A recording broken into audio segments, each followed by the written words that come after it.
ውድ የቫሞስ ስፖርት ተከታታዮቻችን የዕለቱን አጫጭር ስፖርታዊ መረጃዎችን ይዘን ወደ እናንተ መተናል። ላይክ፣ ሰብስክራይብ፣ ሼር ማድረግ እንዳይረሳ። በመጀመሪያው ወደ ማንቸስተር ዩናይትድ ወደሚመለከቱ የዝውውር መረጃዎች እናልፋለን።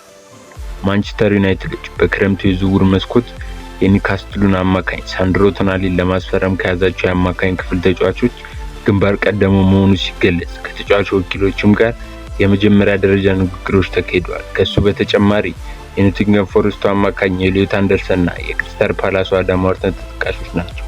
አርሰናልን ወደሚመለከት መረጃዎች ስናልፍ አርሰናል የፒኤስጂውን የመስመር አጥቂ ክቫራትስኬሊያን ለማስፈረም እንደሚፈልግና ዝውውሩም ከፍተኛ ወጪ እንደሚያስወጣ የተዘገበ ሲሆን ከሱ በተጨማሪ የኒውካስትሉን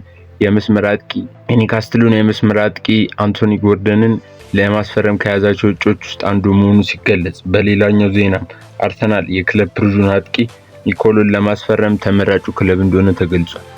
ማንቸስተር ሲቲም ሳንድሮ ቶናሊ በቅርበት እየተከታተሉ እንደሆነ ሲነገር ማንቸስተር ዩናይትድ ጋርም ለመፎካከርና ዝውውሩን የበላይ ሆኖ ለመጨረስ እንደሚችሉ ያምናሉ። በተጨማሪም ኤሊዮት አንደርሰን ለማስፈረም ከተጫዋቹ ወኪሎች ጋር የመጀመሪያ ንግግር ያደረጉ ሲሆን ለተጫዋቹ እስከ 100 ሚሊዮን ፓውንድ ሊያወጡ እንደሚችሉ ውድ የቫሞስ ስፖርት አድማጭና ተከታታዮቻችን የዕለቱ አጫጭር ስፖርታዊ መረጃዎች እነዚህን ይመስላሉ።